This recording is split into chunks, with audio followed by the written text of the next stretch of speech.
Assalamualaikum warahmatullahi wabarakatuh. Kami dari kelompok 6 yang beranggotakan saya sendiri Winda Auliana Putri, lalu ada rekan saya Balkis Azizah Mubarokah dan Fani Larasyah Putri. Di sini kami akan mempresentasikan tentang pajak pertambahan nilai atau PPN untuk memenuhi syarat tugas besar 2 mata kuliah perpajakan yang diampu oleh Ibu Yeni Dwi Handayani. Langsung saja ke materi.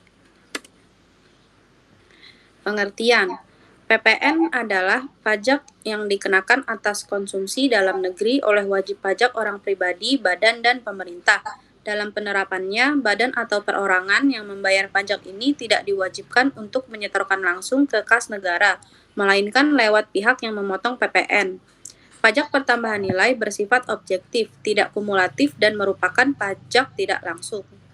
Subjek pajaknya terdiri dari pengusaha kena pajak atau PKP dan non-PKP. Harus dipahami, subjek pajak ini berbeda dengan wajib pajak.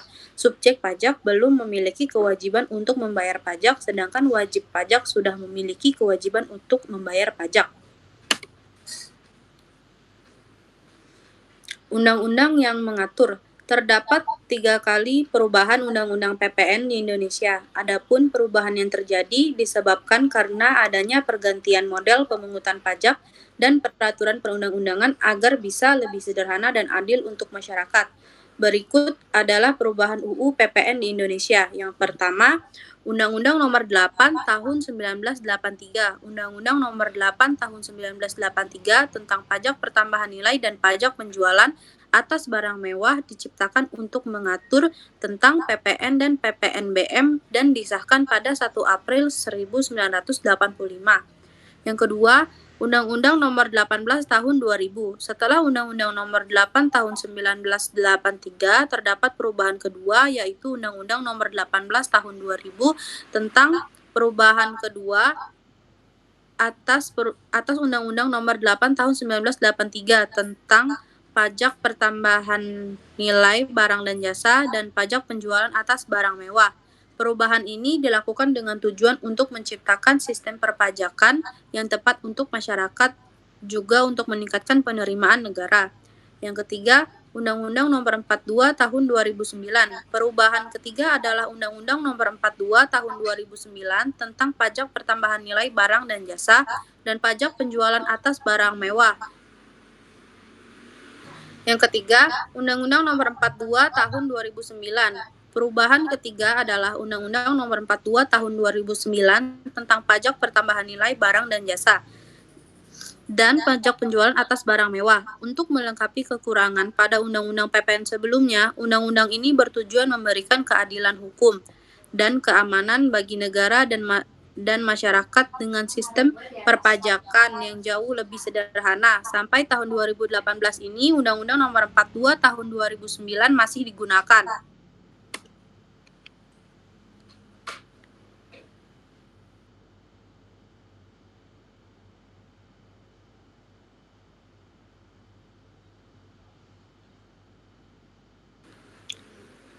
Mekanisme PPN di Indonesia. Secara teknis, mekanisme yang berlaku terhadap PPN di Indonesia adalah sebagai berikut. PKP yang melakukan penyerahan BKP atau JKP wajib memungut PPN dari pembeli atau penerima BKP atau JKP yang bersangkutan sebesar 10% dari harga jual atau penggantian dan membuat faktur pajak sebagai bukti pemungutannya. Yang kedua, PPN yang tercantum dalam faktur pajak tersebut merupakan pajak keluaran bagi PKP penjual, BKP atau JKP yang sifatnya sebagai pajak yang harus dibayar atau utang pajak. Yang ketiga, pada waktu PKP di atas melakukan pembelian atau perolehan BKP atau JKP yang dikenakan PPN, PPN tersebut merupakan pajak masukan yang sifatnya sebagai pajak yang dibayar di muka, sepanjang BKP atau JKP yang dibeli tersebut berhubungan langsung dengan kegiatan usahanya. Selanjutnya, untuk setiap masa pajak atau setiap bulan, apabila jumlah pajak keluaran lebih besar daripada pajak masukan, maka selisihnya harus disetor ke kas negara paling lama akhir bulan berikutnya setelah berakhirnya masa pajak dan sebelum surat pemberitahuan masa pajak pertambahan nilai disampaikan. Dan sebaliknya, apabila jumlah pajak masukan lebih besar daripada pajak keluaran, maka selisih tersebut dapat dikompensasi ke masa pajak berikutnya. Restitusi hanya dapat diajukan pada akhir tahun buku. Hanya PKP yang disebutkan dalam pasal 9 ayat 4B UU nomor 42 tahun 2009 saja yang dapat mengajukan restitusi untuk setiap masa pajak. Yang terakhir, PKP di atas wajib menyampaikan SPT masa PPN setiap bulan ke kantor pelayanan pajak terkait paling lama akhir bulan berikutnya setelah berakhirnya masa pajak. Objek PPN. Objek PPN terdapat dua jenis. Yang pertama, barang atau jasa yang dikenakan PPN. Di dalamnya terdapat penyerahan barang kena pajak atau BPK dan jasa kena pajak atau JKP di dalam daerah pabean yang dilakukan oleh pengusaha. Yang kedua, impor barang kena pajak. Yang ketiga, pemanfaatan jasa kena pajak dari luar daerah pabean di dalam daerah pabean. Selanjutnya, ekspor barang kena pajak berwujud atau tidak berwujud dan ekspor jasa kena pajak oleh pengusaha kena pajak atau PKP. Yang berikutnya, kegiatan membangun sendiri bangunan dengan luas lebih dari 200 meter persegi yang dilakukan di luar lingkungan perusahaan dan atau pekerjaan oleh orang pribadi atau badan yang hasilnya digunakan sendiri atau pihak lain. Yang terakhir, penyerahan aktiva yang menurut tujuan semula tidak untuk diperjualbelikan sepanjang pajak masukan yang dibayar pada saat perolehan aktiva tersebut boleh dikreditkan. Yang kedua adalah barang atau jasa yang tidak dikenakan PPN. Di dalamnya terdapat barang hasil pertambangan atau pengeboran seperti minyak mentah, asbes, batu bara, gas bumi, dan lain-lain. Lalu ada barang kebutuhan pokok seperti beras, jagung, susu, daging, kedelai, sayuran, dan lainnya. Lalu ada makanan dan minuman yang disajikan di rumah makan atau restoran. Lalu ada uang dan emas batangan. Yang terakhir, jasa pelayanan medis, pelayanan sosial, jasa keuangan, asuransi, pendidikan, dan sebagainya. Selanjutnya akan dipresentasikan oleh rekan saya yang bernama Balkis Azizah. Kepada Balkis dipersilahkan. Dasar pengenaan pajak PPN. Untuk menghitung pajak pertambahan nilai atau PPN atau pajak pertambahan nilai digunakan nilai yang menjadi dasar pengenaan pajak atau DPP. Dasar pengenaan pajak DPP sendiri terdiri dari 1. Harga jual. Harga jual adalah nilai berupa uang, termasuk semua biaya yang diminta atau seharusnya diminta oleh penjual karena penyerahan barang kena pajak. Yang kedua yaitu pengganti. Pengganti adalah nilai berupa uang, termasuk semua biaya yang diminta atau seharusnya diminta oleh pengusaha karena penyerahan jasa kena pajak, ekspor jasa kena pajak, atau ekspor barang kena pajak tidak berwujud. Yang ketiga, nilai impor. Nilai impor adalah uang yang digunakan sebagai dasar perhitungan bea masuk ditambah pungutan berdasarkan ketentuan dalam peraturan perundang-undangan yang mengatur mengenai kepabeanan dan cukai untuk impor barang kena pajak. Next.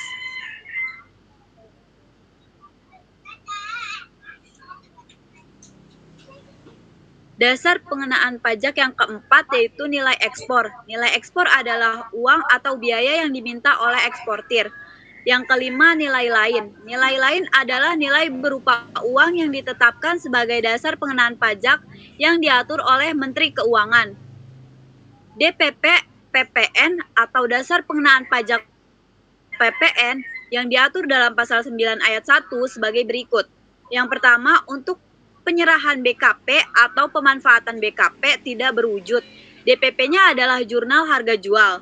Yang kedua, untuk mengimpor BKP, DPP-nya adalah nilai impor. Definisi nilai impor terlihat pasal 1 angka 20 Undang-Undang PPN.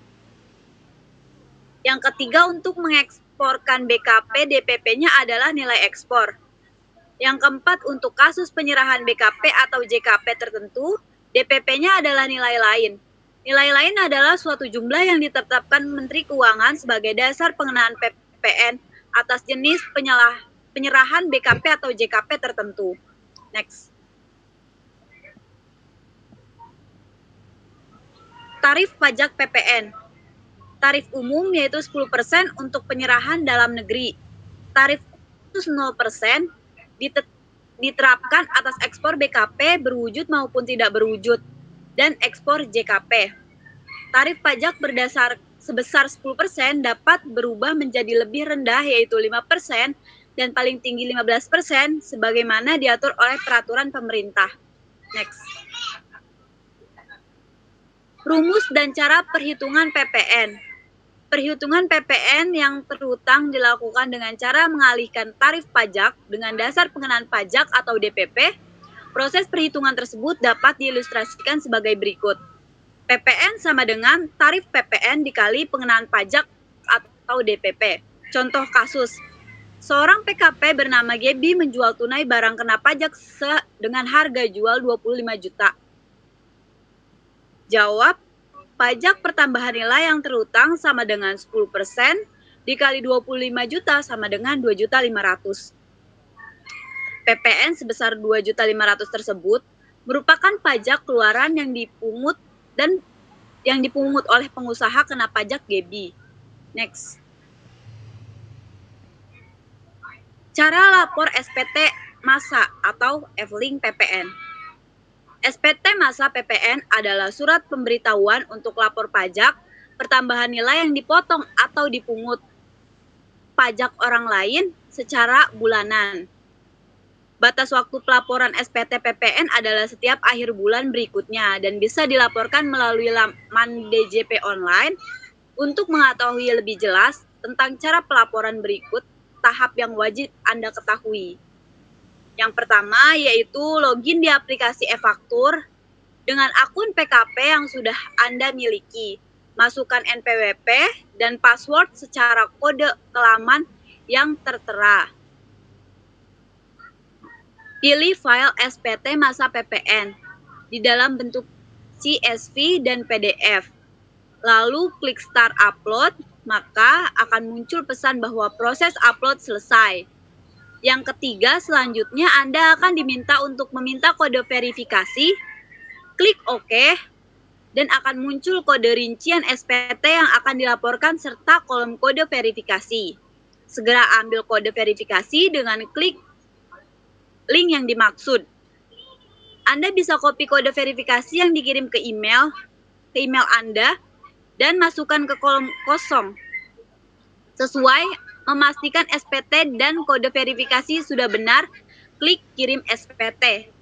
Yang keempat, selanjutnya cek email kembali untuk memastikan Anda mendapatkan tanda terima laporan SPT masa PPN secara online atau bukti penerimaan elektronik BEP.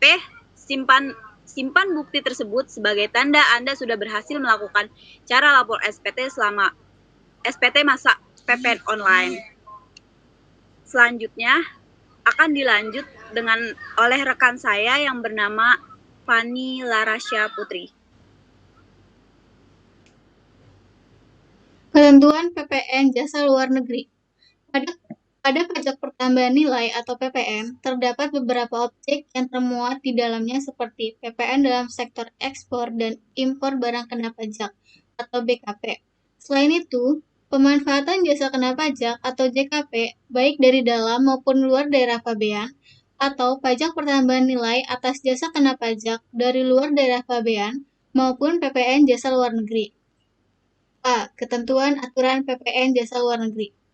Selanjutnya, terdapat aturan tentang batasan untuk transaksi jasa kena pajak dari luar negeri yang diatur dalam Pasal 4 Ayat 1 SE-147-PJ-2010 bahwa pajak pertambahan nilai atau PPN akan dikenakan atas jasa luar negeri dengan ketentuan sebagai berikut. Yang pertama, penyerahan dilakukan oleh orang pribadi atau badan yang bertempat tinggal di luar pabean. Yang kedua, pengenaan jasa luar negeri dapat dilakukan di dalam maupun di luar daerah pabean, selama kegiatan pemanfaatan jasa tidak menyebabkan orang pribadi atau badan yang bertempat tinggal di luar pabean, daerah pabean menjadi subjek pajak dalam negeri. Yang ketiga, aktivitas pemanfaatan jasa luar negeri dilakukan di daerah pabean. Yang keempat, jasa kena pajak atau PKP dari luar negeri dimanfaatkan oleh siapapun dalam daerah pabean. Yang terakhir, pengenaan pajak pertambahan nilai atau PPN jasa luar negeri tidak melihat status penggunanya, baik orang pribadi maupun badan, atau telah menjadi pengusaha kena pajak maupun belum. Next. Pajak pertambahan nilai jasa luar negeri bisa terutang, sebab terjadi ketika pemanfaatan jasa kena pajak dari luar daerah pabean sedang dalam proses pembayaran atau baru saja dimulai. Dengan catatan, pembayaran tersebut diterima sebelum penyerahan jasa luar negeri. Yang kedua, ketentuan waktu pemanfaatan jasa luar negeri. Yang pertama, waktu pemanfaatan jasa merupakan saat di mana jasa luar negeri tersebut digunakan secara nyata, digunakan oleh pihak yang berkepentingan. Yang kedua, jasa luar negeri dinyatakan sebagai utang oleh pihak yang memanfaatkannya. Yang ketiga, terjadi penggantian jasa kena pajak ditagih oleh pihak yang menyerahkan. Yang keempat, harga perolehan jasa kena pajak dibayar baik sebagian atau seluruhnya oleh pengguna. Ditandatangani kontrak dan perjanjian yang telah ditetapkan oleh Direktur Jenderal Pajak. Yang kelima, pajak pertambahan nilai atau PPN yang terutang atas penggunaan jasa luar negeri harus disetor paling lama tanggal 15 bulan berikutnya setelah saat terutangnya pajak. Next. Cara menghitung PPN jasa luar negeri. Cara menghitung PPN atas jasa luar negeri yaitu 10% dikali jumlah yang seharusnya dibayarkan kepada pihak yang menyerahkan jasa luar negeri. Selain itu, cara tersebut dapat diterapkan antara pihak pemberi jasa luar negeri dan pihak penerima sesuai kesepakatan. Contoh kasus. Perusahaan Mutiara Rezeki memiliki beban untuk membayar jasa tenaga ahli dari Cina yang telah memberikan pelatihan pengembangan personality pada perusahaannya. Harta tenaga ahli tersebut adalah sebesar 600 juta. Sementara tenaga ahli tersebut meminta jumlah gaji yang diterima harus jumlah bersih termasuk potongan pajak pertambahan nilai. Sehingga dalam hal ini, Anda dapat menerapkan rumus kedua yaitu 10 dibagi 110 dikali 600 juta untuk menetapkan jumlah pajak pertambahan nilai yang menjadi beban dan Anda harus bayarkan untuk jasa tenaga kerja ahli tersebut. Sekian presentasi dari kelompok 6. Lebih kurangnya mohon maaf. Wassalamualaikum warahmatullahi wabarakatuh.